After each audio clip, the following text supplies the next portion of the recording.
এই মুহূৰ্তত সকলো ছাত্ৰ ছাত্ৰীৰ কাৰণে এটা গুৰুত্বপূৰ্ণ ইনফৰমেশ্যন লৈ আহিছোঁ। মাননীয় অসমৰ মুখ্যমন্ত্ৰী মহোদয় অলপ সময় আগত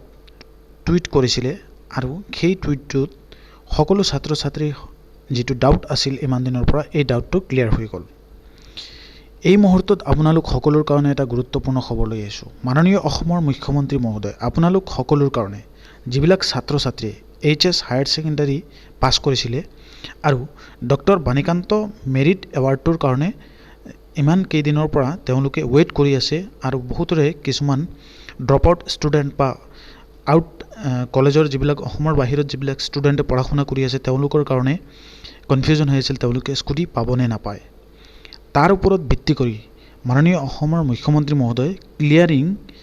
the air on doctor Banikanta Kakati merit award scooter distribution এলিজিবিলিটিৰ বিষয়ে এটা গুৰুত্বপূৰ্ণ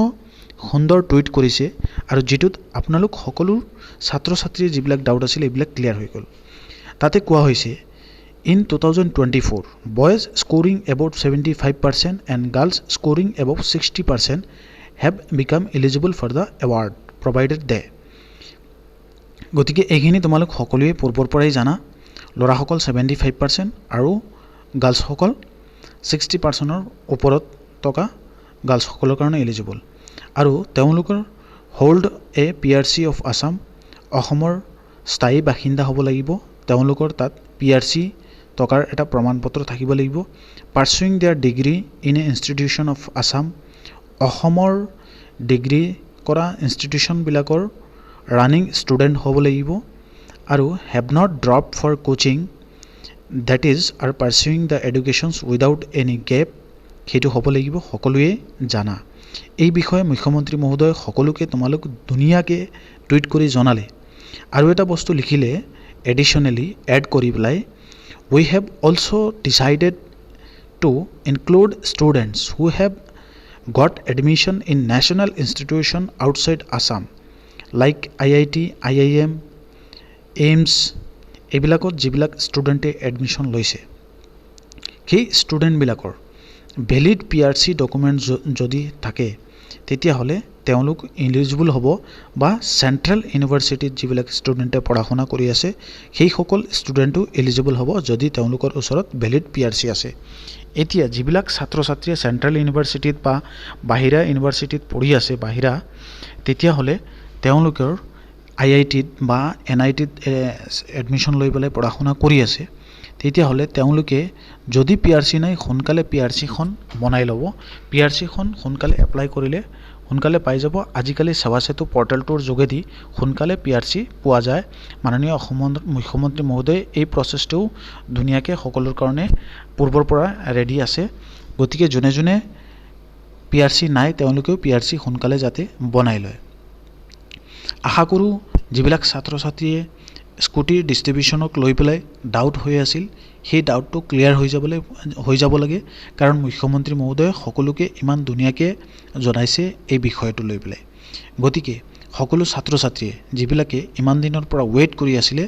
যে তেওঁলোকে স্কুটি পাবনে নাপায় বাহিৰা যিবিলাক অসমৰ আউটছাইডত যিবিলাক ষ্টুডেণ্টে পঢ়া শুনা কৰি আছিল বা নেশ্যনেল ইনষ্টিটিউশ্যনত যিবিলাকে পঢ়ি আছে বা চেণ্ট্ৰেল ইউনিভাৰ্চিটিত যিবিলাকে পঢ়ি আছে চৰকাৰী প্ৰাইভেট ইউনিভাৰ্চিটি নহয় চৰকাৰী ইউনিভাৰ্চিটিত যিবিলাকে পঢ়ি আছে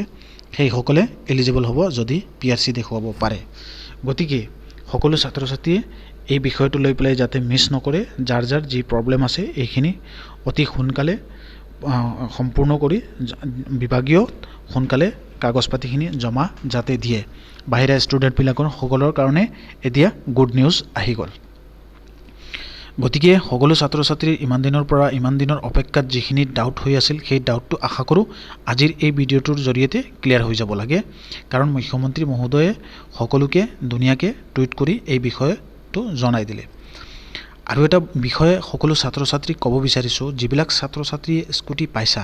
তেওঁলোকে এটা গুৰুত্বপূৰ্ণ ইনফৰমেশ্যন মই দিব বিচাৰিছোঁ এই ভিডিঅ'ৰ যোগেদি। সকলোৱে এই ভিডিঅ'টো শ্বেয়াৰ কৰিবা কাৰণ স্কুটিখন সকলোৱে চলাবা যেতিয়া পাইছা আৰু এই স্কুটিখন যেতিয়া তোমালোকে চলাবা সকলোৰ সুৰক্ষাৰ প্ৰতি লক্ষ্য ৰাখি মই তোমালোক এটা গুৰুত্বপূৰ্ণ এটা টিপছ দিব বিচাৰিছোঁ আৰু এটা ছাজেশ্যন দিব বিচাৰিছোঁ। যদি তোমালোকে একচেপ্ট কৰা তোমালোকৰ ইচ্ছা আৰু যদি নকৰা সেইটোৰ কাৰণেও কোনো প্ৰব্লেম নাই। যাৰ কাৰণে তোমালোকে তোমালোকে চিন্তাও নকৰিবা মই জাষ্ট তোমালোকক সাজেশন দি আছোঁ এটা আইডিয়া দিছোঁ এইটো চাবা স্কুটি পোৱাৰ পিছত স্কুটিৰ লগত যিখন ইঞ্চুৰেঞ্চৰ কপি পাইছা সেই ইঞ্চুৰেঞ্চৰ কপিখনত তোমালোকৰ এটা অপশ্যন থাকিব গৈ পাবা তাতে যে পিএ কভাৰ পাৰ্সোনেল কভাৰ সেই পাৰ্সোনেল কভাৰটো যদি তাতে স্কুটিখনত থাকে তেতিয়াহ'লে ইঞ্চুৰেঞ্চ কপিৰ লগত যদি পিএ কভাৰটো থাকে তেতিয়াহ'লে তোমালোকৰ যদি কিবা এক্সিডেণ্ট হয় গাড়ীখন চলাওঁতে কিবা এটা যদি প্ৰব্লেম হয় তাৰপিছত সেইটোৰ কাৰণে বা এক্সিডেণ্টেল ডেথ হয় কোনোবা মানুহৰ স্কুটি চলোৱা অৱস্থাত বা এখন নৰ্মেল কোনোবা গাড়ী চলোৱাটো যদি এক্সিডেণ্টেল ডেথ হয় আৰু নিজৰ নামত গাড়ীখন থাকে আৰু পিএ কভাৰটো যদি সেই ইঞ্চুৰেঞ্চ কপিখনত থাকে তেতিয়াহ'লে আপ টু 15 লাখলৈকে তেওঁ ক্লেইম কৰিব পাৰে তেওঁৰ ফেমিলিয়ে এনেকৈ যিবিলাক থাকে গতিকে সকলো ছাত্ৰ ছাত্ৰী যিহেতু স্কুটিখন নিজেই চলাবা কলেজত যাবা সুৰক্ষাৰ প্ৰতি লক্ষ্য ৰাখি কাৰণ আজিকালি সকলোৱে গাড়ীৰ ইঞ্চুৰেঞ্চ বনায় সুৰক্ষাৰ প্ৰতি লক্ষ্য ৰাখি তোমালোক সকলোৱে যাতে এই বস্তুটো চাই ল'বা যদি আছে তেতিয়াহ'লে ৱেল বেছি ভাল যদি কাৰোবাৰ নাই তেতিয়াহ'লে নিজে এড কৰিবও পাৰিবা এইটো নিজৰ সেফটিৰ কাৰণে নিজৰ ফ্যামিলি বা দেউতাৰ লগত কথা বতৰা পাতি ভাল এজন ইঞ্চুৰেঞ্চ এজেন্টৰ লগত গৈ কথা পাতি এইখিনি কৰি ৰাখিব পাৰিবা যেহেতু তোমালোকে আমাৰ দেশৰে গৌৰৱ ভালকে পঢ়া শুনা কৰিবা আৰু স্কুটি চলাওঁতে সাৱধানতা অৱলম্বন কৰিবা আৰু এটা কথা মাননীয় অসমৰ মুখ্যমন্ত্ৰী মহোদয়ে যোৱা সপ্তাহত তোমালোক সকলোকে জনাইছে স্কুটি ডিস্ট্ৰিবিউশনৰ এটা প্ৰগ্ৰামত তোমালোকে যাতে স্কুটি যেতিয়া পাবা স্কুটিৰ লাইসেন্সখন লগত বনাই ল'বা স্কুটিৰ লাইসেন্স যেটো আছে অকল স্কুটিৰ কাৰণে যিবিলাক ছাত্ৰ ছাত্ৰী লাইসেন্স বনাব বিচাৰে তেওঁলোকৰ কাৰণে সৰকাৰি হিচাপে ফিজ মাত্ৰ 150 रुपीस এটা যাব তোমালোকে অনলাইন কৰাৰ পিছত লাৰ্নাৰ লাইসেন্সখন পাই যাবা লাৰ্নাৰ লাইসেন্সখন পোৱাৰ ঠিক এক মাহ পিছত ড্ৰাইভিং লাইসেন্সখন এপ্লাই কৰি লবা স্কুটিৰ কাৰণে আৰু ডিটিও অফিসত গৈ পেলাই টেষ্ট দি পেলাই তোমালোকে নিজৰ অৰিজিনাল লাইসেন্সখন পাই যাবা আৰু সেই অৰিজিনাল লাইসেন্সখন লৈ পেলাই তোমালোকে সুৰক্ষাৰে একদম ধুনীয়াকে ভালকে গাড়ীখন চলাব পাৰিবা সেই বস্তুটো তোমালোকে লক্ষ্য কৰিবা আৰু নিজে যাতে গাড়ীখন চলাওঁতে প্ৰথমে লাহে লাহে চলাবা বেছি স্পিড নিদিবা লাহে লাহে চলোৱা শিকিবা আৰু ফ্যামিলিৰ লগত মানে ফ্যামিলিৰ পৰামৰ্শ মৰ্মে চলিবা যাতে কোনো ধৰণৰ প্ৰবলেম নহয় এক্সিডেন্ট হলে সকলো শেষ হৈ যাব জীৱনত যদি এক্সিডেন্ট হয় এখন বৰি ভাঙি যায় বা কিবা এটা ডাউন এক্সিডেন্ট হৈ যায় তেতিয়াহলে একোৱে নাপাবা লাইফটো ধ্বংস হৈ যাব সেই কাৰণে এই বস্তুটোৰ প্ৰতি অতি গুৰুত্ব দিবা তোমালোক সকলোৰ কাৰণে বহু দিনৰ পৰা স্কুটিৰ ডিস্ট্ৰিবিউশনৰ কাৰণে বিভিন্ন স্কুটিৰ বিষয় লৈ পেলাই বিভিন্ন ভিডিও বনাই আহিছিলো তোমালোকে বহুত সহাৰি দিছা ওয়েলেছ অসম ইউটিউব চেনেলটো তোমালোকে বহুত ভাল পাইছা সেই কাৰণে তোমালোক সকলোকে ওয়েলেছ অসম ইউটিউব চেনেলৰ পৰিয়ালৰ তৰফৰ পৰা সকলোকে ধন্যবাদ জ্ঞাপন কৰিছো ওয়েলকাম জনাইছো কংগ্ৰেচুলেচন জনাইছো যিবিলাক স্কুটি পাইছা ধন্যবাদ জ্ঞাপন কৰিছো আৰু হদু শেষত এটা বস্তু ক'ব বিচাৰিছো যিবিলাক স্কুটি পোৱা নাই তেওঁলোকেও যাতে এই বিষয় লৈ পেলাই চিন্তিত হ'ব নালাগে এক্সাইটেড হৈছা কিছুমানে বিভিন্ন ধৰণৰ মিছা কথা কৈ পেলাই তোমালোকক কনফিউজন কৰিছিল সেই বিষয় লৈ পেলাই চিন্তা নকৰিবা ডাউট নকৰিবা সকলোৱে ভালকে পঢ়া শুনা কৰা ধন্যবাদ জ্ঞাপন কৰিছো সকলোকে